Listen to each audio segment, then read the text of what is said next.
All right, everybody, welcome to the Macon Mayhem Coaches Show. I'm Graham, if you didn't know, and this is the fourth Coaches Show of the season, 4 of 6. Thank you for joining us here on a Wednesday evening at Fatty's Pizza. We're very thankful to them. They're a great sponsor of ours, and always happy to be here. I've got Mr. Dan Winslow with me up at the front. Let's give a round of applause for Dan. So Dan, we'll give you an opportunity to kind of introduce yourself and just give everybody a little bit of background about you and your hockey career. So I'm Dan Winslow. This is my second year with the Mayhem. I played college. I did my undergraduate at Quinnipiac, and then I did my master's degree at University of New England. And then you started with the Mayhem after college. You came into the pro leagues in the ECHL, and then you came to the Mayhem straight, and you've been here ever since. How was that kind of process for you? You know, coming out of college and going into the pro leagues right away. I mean, it was good. It was a really good transition. I think I was prepared pretty well to do it. Obviously, I started in the ECHL in Iowa, and I got my first taste there for 2 games. And then my first year with the Mayhem, I went to training camp with the Ghost Pirates, and then I've been in Macon ever since. So how do you think that your playing career, you said you got your undergrad at Quinnipiac and then you went to University of New England. How did that prepare you for, the pro game? Because guys are getting ready you saw it this weekend, guys coming into the SPHL straight from college. How did your specific playing career prepare you for the pro level? I think both were kind of different experiences. Definitely at Quinnipiac, I was playing against a lot of guys who have NHL games, and they have AHL games, and a lot of big-time hockey players, and we were playing against the best of the best. We were first in the country for a while, #1 team. They just won the national championship 2 years ago. So I was, every day is hockey. You're working out, you're skating, you're at the rink for 4+ hours, and then you're just balancing schoolwork on top of that. So it's a huge commitment, which definitely helped me prepare. It was a lot of pro style, preparing you for the next level. And then when I went to UNE, it was a lot of the same thing. We were in the Final Four 2 years in a row. We won our league championship. We were top team in the country basically the entire time I was there. And I know one of the first times at UNE, I wasn't on the penalty kill, and I told our coach, I said, I've been penalty killing against 5 guys who just signed NHL contracts. I want to be on that penalty kill. And it was kind of just a switch from there, and that kind of propelled me into, the situation I was in at UNE, and kind of helping our team make it as far as we possibly could until ultimately, we didn't make it to the end, but it was still a great experience. Yeah, and speaking of great experiences, you finished your senior year or your master's at UNE and then transitioned into the ECHL, like you mentioned, with Iowa. Kind of walk me through what that process is like, where you're still in school but you're trying to start your pro career, you're just finishing up. That transition is coming up for a lot of people at this time of year. Yeah, I was in a different situation than a lot of the kids just because I was doing my master's. So my school was online. So I was actually working in an internship in Portland, Maine, and I was sitting there on the computer doing work, and I got a phone call from our coach, and then I got a phone call from the coach of Iowa telling me they wanted me to fly down the next morning. So I was like, okay. So I went home, packed my stuff, and I was out of there, and I was there for about 2 weeks, and then I was right back to school with a little bit of money in my pocket. It's probably an odd feeling going right back to square one where you were before after having that taste and having to go back to, just taking normal classes with the rest of everybody else. Yeah, we were in season till the very last weekend. So that doesn't end for at least another, I think, month and a half now, or a month. So I was there to the very end, so I couldn't really join anywhere unless it was for just a game or 2. So that's kind of the situation you get in, where a lot of the really, really good teams in Division I and Division III, they're not going to be done until the last weekend of the NCAA season. All right, so you come into the Mayhem, you play your rookie year with Macon, and then you come back this year. What were some of the things that brought you back? What were you most excited about coming into this season? Well, I mean, I was definitely excited to see all the new changes that were going to come with the new ownership and new coaching and new personnel that we brought in. Like, that was a huge positive, just to see like the growth of the program and growth of the organization. And then, I mean, I was definitely excited to see all the returning guys, like, you know, Goldowski, Cup, Boyks, like all those guys who are still here right now. And then just the fans as well, just how good the fans treated me last year, and then how well they've treated me again this year. It's been awesome. I've really enjoyed it. That's awesome. And, you know, you started this season with the team. You've played every game, one of only 2 players that have done that with the team this season. How would you say that you've seen the team grow from day one to now?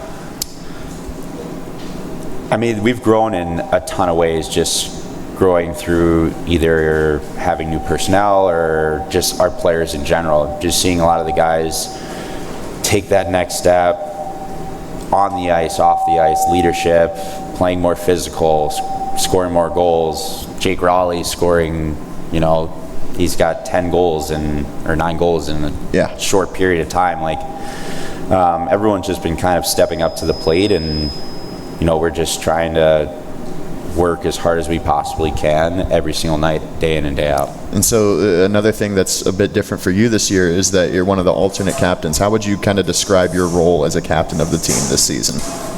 I try not to change too much of myself, my personality. I still try to be a goofball and joke around, and I kind of try to be a little bit approachable, and if the younger guys need someone to talk to or something to talk about, I try to be there for that. And then on the ice, just trying to do all the little things and set example that way. And I think we've kind of delegated tasks in the leadership group, and you know, Cupper's the captain, he's the main guy, and I can just kind of do my thing on the ice and try and lead in that situation. That's awesome. So this year, another role that you mentioned outside of being the captain, you talked about killing penalties in your college career. Your line, especially over the last couple of months, has been a line that's been matched up against the other team's top line pretty much every night. Do you take pride in the defensive side of your game in particular, or how does that factor in for you? Yeah, absolutely. I mean, I love getting matched up against teams' top lines. You know, even if we're not scoring, it's just as fun to have the other top team's line not score. So I take immense pride in that. I think it's a privilege to you know, have that opportunity and have the trust of the coaches to go out there and shut down a guy like the Leaf Matson line in Quad City, or whoever I'm faced up against in that next weekend. It's just I definitely take a lot of pride in that. Absolutely. So this weekend you got a big game against Knoxville coming up. What do you think is the biggest key, or the biggest keys to success against a team where, you know, a win against Knoxville could potentially put you just 1 point back from that team in the playoff race? Every game is important at this point. What do you think is the key to success this weekend? I think we just got to stick to our systems, and we just got to play with that team toughness and play with, you know, what our group can do. It's not to not take chances, but once we deviate away from our system and what we have in place, it just can fall apart from there. So as long as we play the right way, we play our way, we're going to have a lot of success this weekend.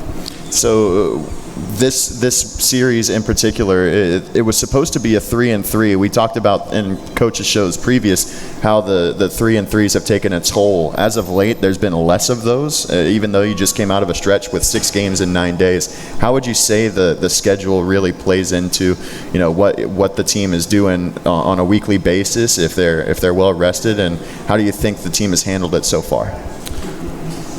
I think we've handled it really well. I mean, 6 games in 9 days is tough. 3-3s are tough, but there's no complaining. There's no issues with that stuff. It's just you gotta, you know, man up and deal with the situation that you're dealt with. Whether it's, you know, the other day it was on the Instagram. We played basketball the other day. Like, that's fun. That's exercise. That's something that got our team together, and that's something that's going to help us become more as a group to tackle this weekend. So. That's awesome. Well, that'll do it for Dan. Let's give a big round of applause for Mr. Winslow. Thank you, Dan, for coming on. And in just a moment, we'll have Conor Witherspoon up at the front.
All right, everybody, we've got Conor Witherspoon joining us now on the Coaches Show. Let's give a big round of applause for Conor. Thank you for joining us this week. Glad to have you here. So just like we did with Dan, we'll give you a little bit of an opportunity to introduce yourself, tell people a little bit about how you got to Macon. So I'm Conor. I played college at University of Alabama Huntsville for my freshman year, and then I transferred to University of Wisconsin-Stevens Point for the next 3. And then I came here this fall. Yeah, so you mentioned the University of Alabama Huntsville. You were part of the last team in school history. That's obviously a unique experience for a lot of people. What was that like for you? I enjoyed my time there. It was a great experience. I felt like I learned and I grew a lot as a player and as a person.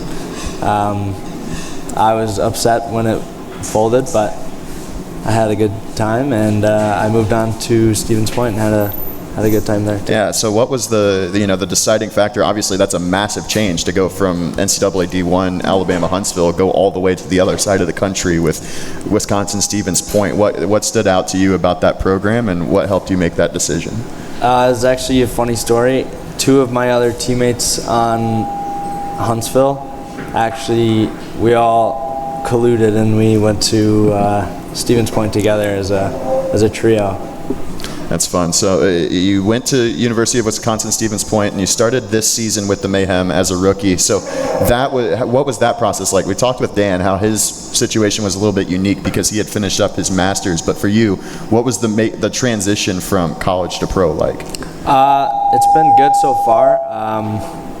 I felt like the speed and everything, it was an adjustment in the beginning, but I felt like I've kind of grown a little bit, and it's been fun. It's fast. It's physical. It's a good time. You've played in a lot of different situations this season for the team, and in a lot of different line mates as well. But lately, you've been stuck with Yarrow and Jake Raleigh. Those you 3 have meshed really well together. What about that unit in particular has benefited you, you'd say? I love playing with them. Yarrow and Raleigh, they're really predictable, and we have great chemistry together. And I mean, Yarrow and Raleigh have an insane connection, and I'm just kind of there, sit back and watch and hold down the fort.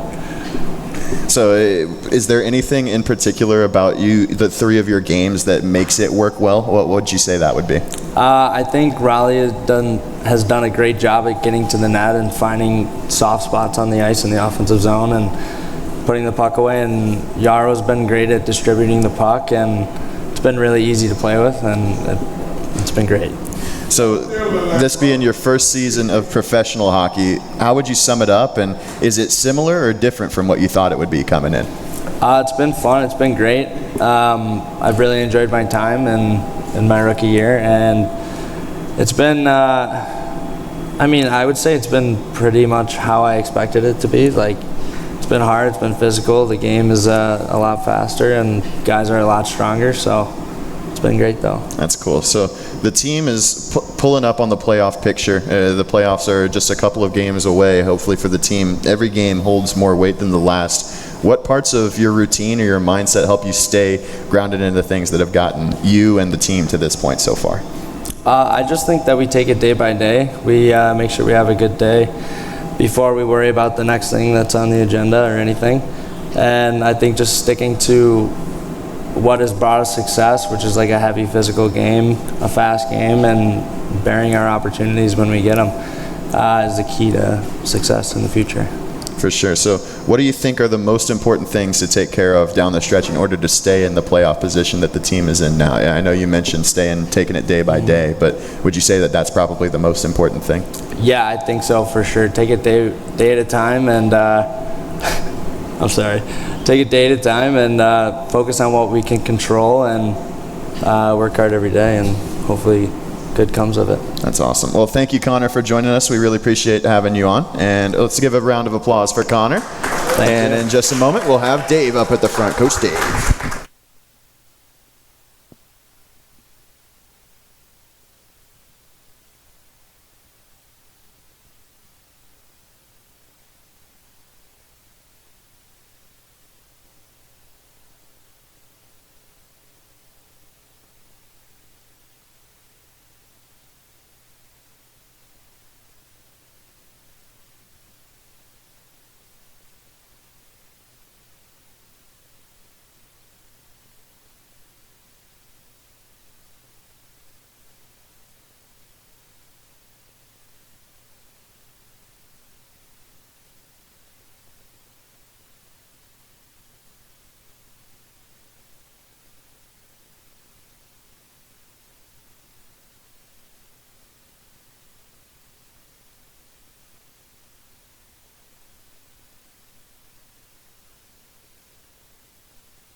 All right, everybody, let's welcome Coach Dave Pszenyczny up to the front. We're very glad to have you here for our fourth coaches show of the season.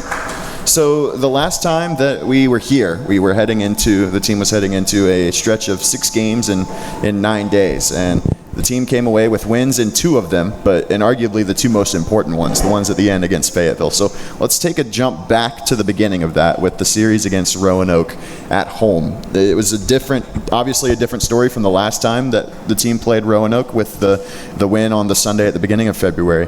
What do you think made that series different from the success that you saw against Roanoke earlier in February?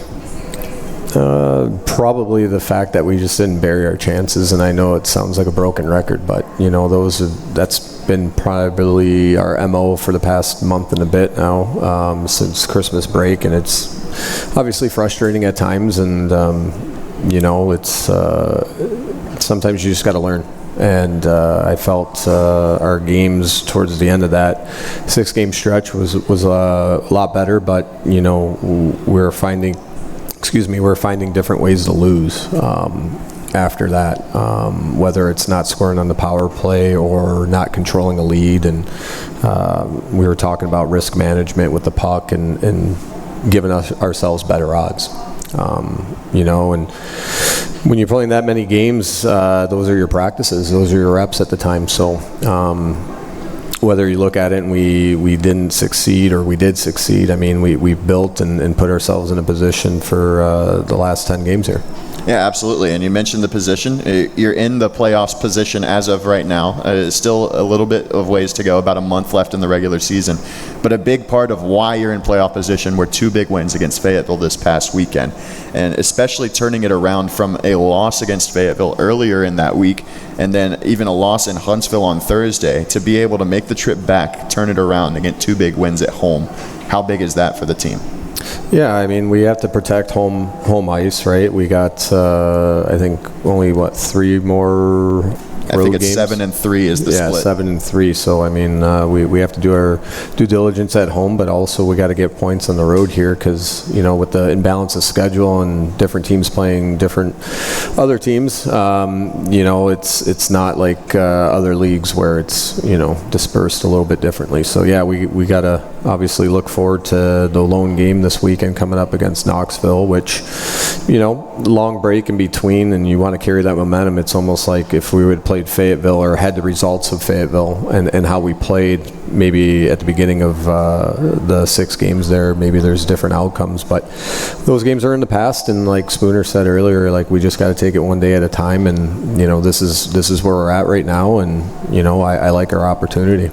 Yeah, you mentioned the opportunity. This series against Knoxville, you've got the one on the road, but then playing Knoxville again at home in the coming weeks as well. Knoxville's a team that can't seem to buy one right now, and how do you take advantage of that? And because obviously they're going to be desperate as well for a win at this point in the season. Yeah, well, they got Evansville the night before we get to see them, so however that plays out, it doesn't matter. I think those are the scariest teams to play when you're desperate. You kind of see different characters come out, and their building's not very easy to play in. It's different dimensions, so everything kind of happens a little bit quicker, especially like in the power play. They're pretty aggressive on their penalty kills, so we just got to move the puck really quick and set up our opportunities to outnumber them. And you mentioned the power play. To me, the power play looks about as good as it has all season, with goals in, if my count is correct, 3 straight games with a power play goal at one point during this past week. What has been the difference maker on the man advantage as of late? I think guys are just getting a little bit more comfortable.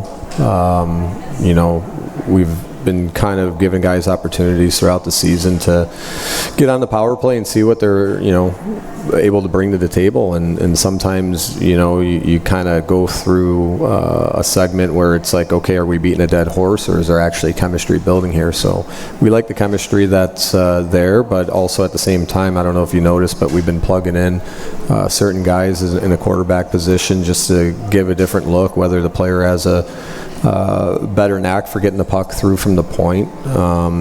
We have other guys that are very patient with the puck, and this weekend it's just about moving the puck because of the ice surface. So does that change how your units look when you're on the man advantage? And you mentioned you've thrown a couple of guys back there. I feel like pretty much every defenseman has gotten power play time over the last couple of weeks. Yeah, I mean, it's nice to have plays and setups, but I think on the power play, your object is just to outnumber one of the defenders, right? Because on the other hand, on the penalty kill, you're usually playing 1.5 men, right? So you try to use that man to your advantage as much as possible, and there's got to be times where you got to shoot the puck. It's nice to make the pretty plays, but at the end of the day, it doesn't matter. They don't ask how, they ask how many. So we're just trying to take advantage, and we've had plenty of opportunities in games where we could have taken advantage of those power plays and maybe shifted momentum to our end of the bench. But at the end of the day, those were the differences in winning and losing games. And I think right now, yes, we're not only finding the back of the net on the special teams, but we're also gaining momentum where we're not just one and done like we were at the beginning of the season. So surely, but it's finally starting to come around. So one thing that's been a constant all year, you mentioned the power play has grown, but the goaltending so far this season has been pretty much reliable night in and night out. You've got 10 big games coming down the stretch. How important is it to know that you've got 2 goaltenders for those 10 games that you can rely on every night? Yeah, that has never been a doubt, with this team, with, even when Skinner was here and, Burks and Boyks, like that, when you have that asset, it kind of relieves a little bit of pressure, and that even on Friday night against Fayetteville, right? Like they came out in the third period and kind of took it to us, right? And we got some big saves and kind of weathered the storm there, so to speak. But going forward, we're just going to play it who's got the hot net right now, and with the lone game this weekend, it's a coin flip, right? I like. Doesn't matter who's going to go in the net. I know we're going to get, the same performance if it's Burks or Boyks. Does that take a weight off of your shoulders, knowing that you don't have to worry about that at all, and you can focus on the guys that are in front of the goaltender? I wish that were always the case, but sometimes I feel like they go to the well too often. And Taylor McCloy and I were actually joking on the bench the other day because, we outshot Roanoke both games. We outshot Fayetteville in that Tuesday morning game, and it's like, do we just go back to getting outshot and winning games? And lo and behold, we kind of did there on Friday and Saturday. But yeah, hockey's so funny. You can win a game by everything's going in the net. You can win games by your goalie standing on his head, or you could lose games by not just having any puck luck. And you kind of have to have that all aligned, especially going into the playoffs. You have to have a hot goaltender. You have to have goal scoring, and a couple bounces go your way. And I talked with Dan and Conor both about how their paths from college to the pros looked. It's about that time of year that guys are coming up from the college ranks. We saw it this past weekend with Mike Krupinski, the first college signing of the season. What did you see from him that you liked enough to bring him here? And then what did you see from him this weekend in his debut as well? Obviously his size and for how well he can skate for being that big. He's not afraid to shoot or use his body, clears people out in net front very easily, which helps out our goaltenders see the puck and make an easy save. Therefore, they get confidence, right? No, Mike's been really well. It's been one game. Obviously, there's still a few adjustments that he's going to have to make. Even this weekend, we're going to see a speedier team in Knoxville, and they really use their home ice to their advantage. So, really looking forward to his opportunity here. So as you look at the rest of the group that's coming out from college, what are the things that you value the most in guys as you're deciding whether or not to give them a call? It's very difficult because we normally pull from the Division III, and I think there's maybe up to 90 teams, right? So something like that. Yeah. I don't know. I have major junior math, so they play different conferences, right? So a player that might have a lot of points in this conference may look appealing, and then you watch them on film, and then you see like what they're playing against, right? And then maybe a player who has half a point a game in a harder conference might be a little bit better. But for us, it's all about compete and how quickly that person can make the transition to pro coming right out of college. And unfortunately, some of the better players go for a long way. So you may not even see a player that you were talking to at Christmas time. Yeah, just because of their team's playoff success? Correct. That's what you're referring to? Mm-hmm. Okay. So as the amateur signings come, so does the trade deadline. What was the mentality for this offseason, or this season, I should say, going into the trade deadline? How did you value trying to win this year, but also trying to build for the future? It's kind of a tough situation there. It really is. That's a lot of conversation that we had leading up to the trade deadline.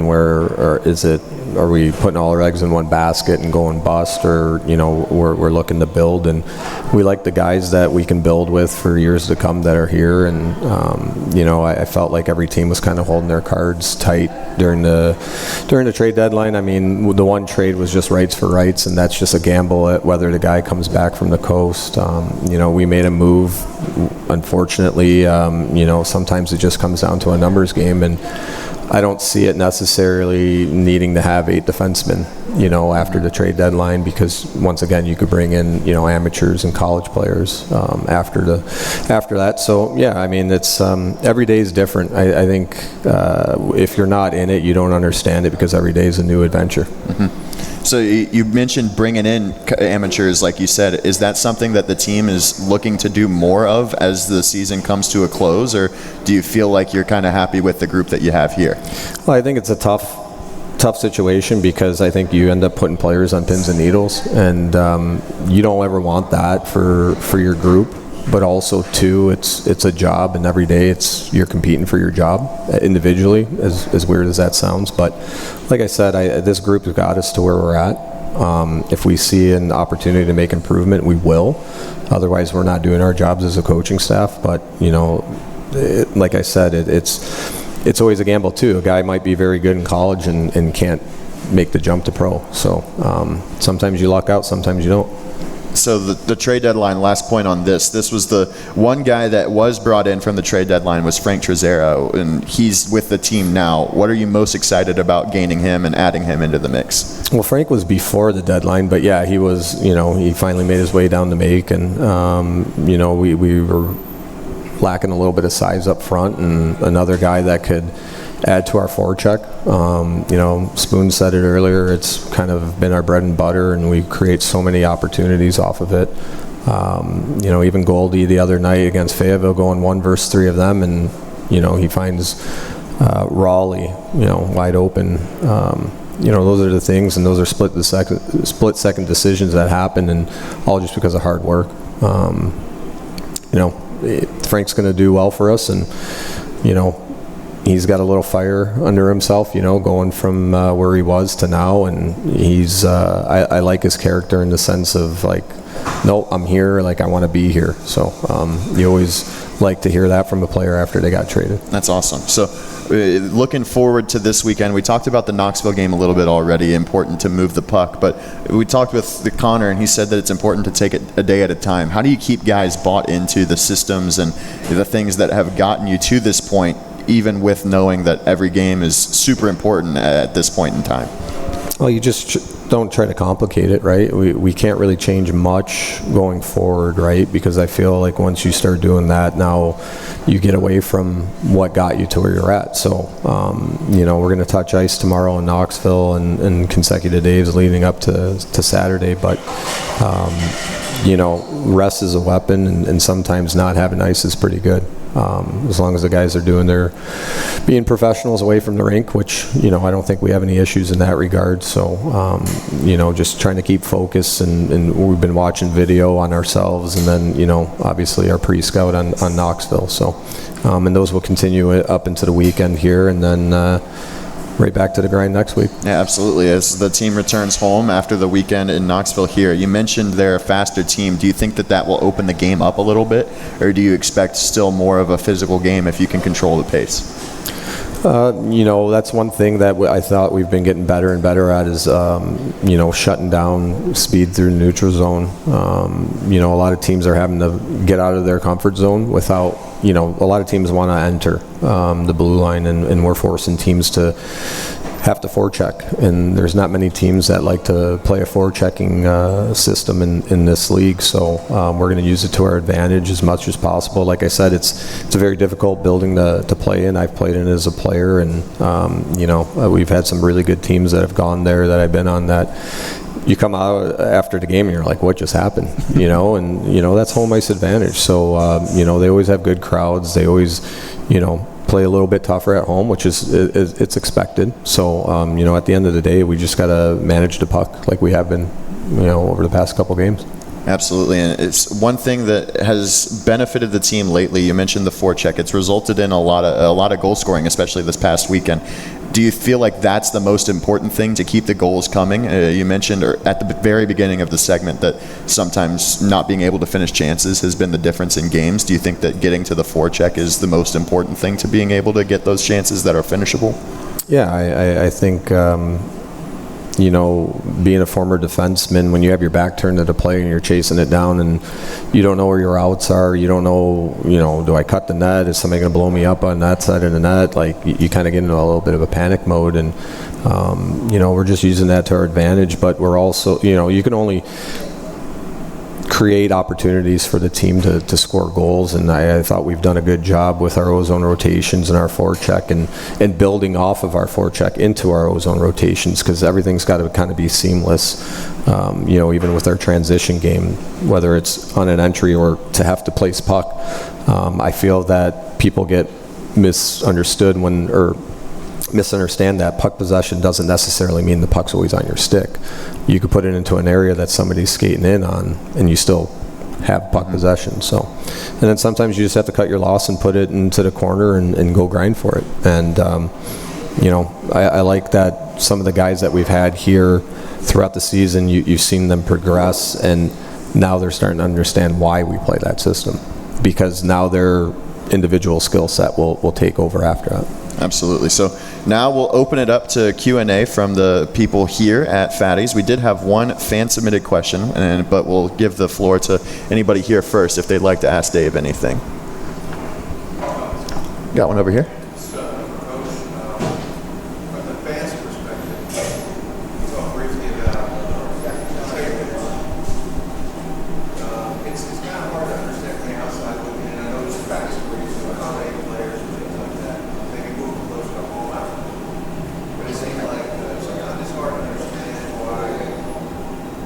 Trying to get into the playoffs and trade a towel right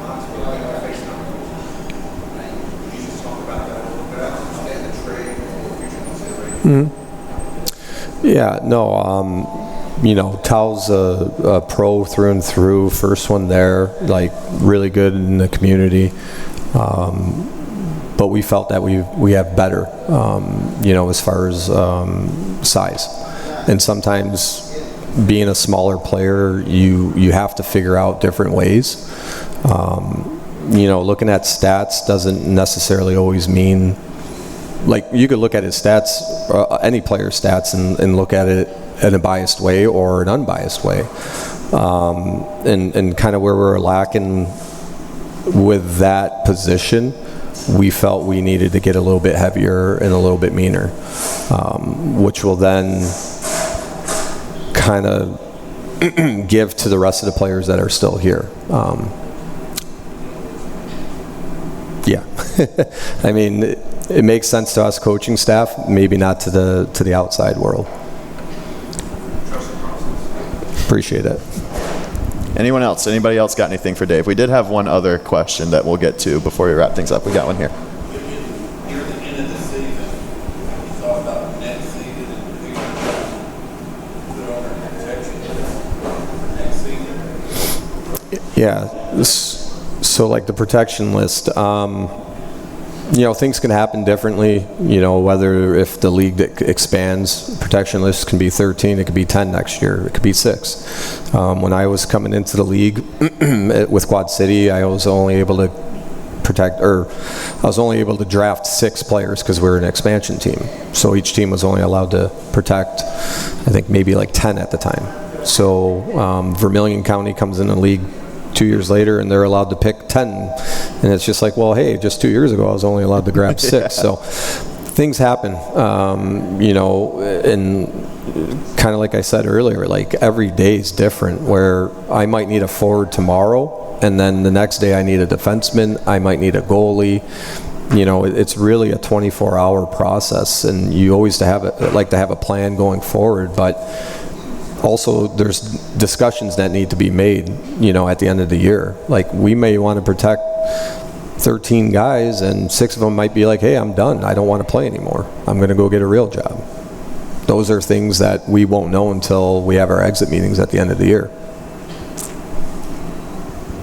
Anybody else? Anybody else got anything for Dave? One more.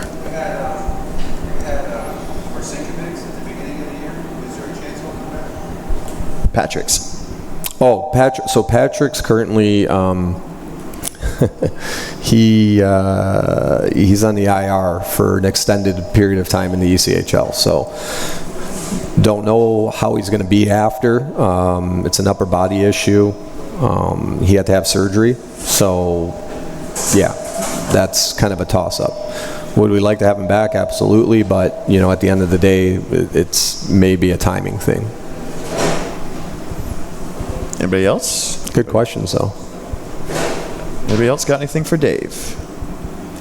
The fan submitted question we had for tonight was not just for us in particular, but league-wide. It feels like a lot of the trades that have been made lately have been in exchange for future considerations. There haven't been a lot of player-for-player deals. Is there a particular reason for that, or do you know, what does future considerations mean?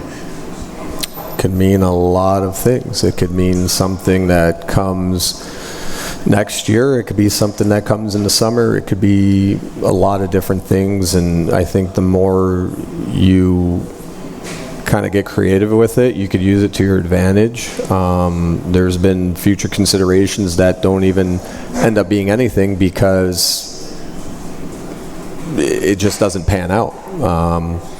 The league's very interesting in that regard, where they allow you to be creative, and it's no different than you know, NHL. They trade a player, and if you make the playoffs and this player plays X amount of games in the playoffs, right, they get an extra draft pick. Mm-hmm. Right? There's so many creative ways of coming up with futures, and unfortunately, it's sometimes you get something, sometimes you don't, and you know, sometimes instead of just getting rid of a player, you want to get something in return. But yeah, I mean, I know everybody gets all frustrated with the futures, but it's there for a reason. Anybody else?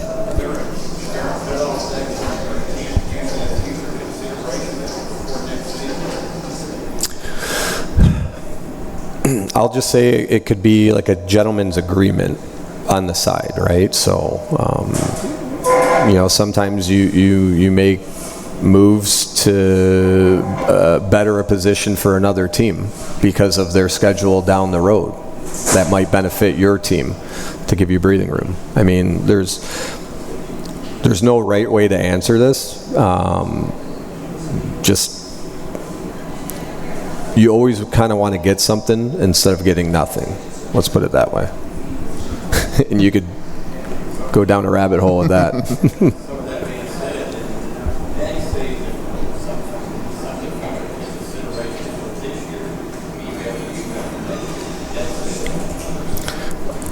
Hypothetically, it could be, hey, futures, and then maybe a player that you sent somewhere else, the team protects them and then trades them to you in the off season, right? Like just super creative ways of kind of maybe getting something back. Yeah. Wow. Anybody else? Anybody else got anything for Dave? All right. Thank you guys for coming out. We appreciate it. The next coaches show will be here next Tuesday. We don't have a very long time off. We'll be right back here in less than a week. So come on out to Fatty's and have a good time with us. Thank you, Dave, for joining us. Thank you. And let's give a round of applause for Dan, Dave, and Connor. Thank you, guys. We'll be back next Tuesday.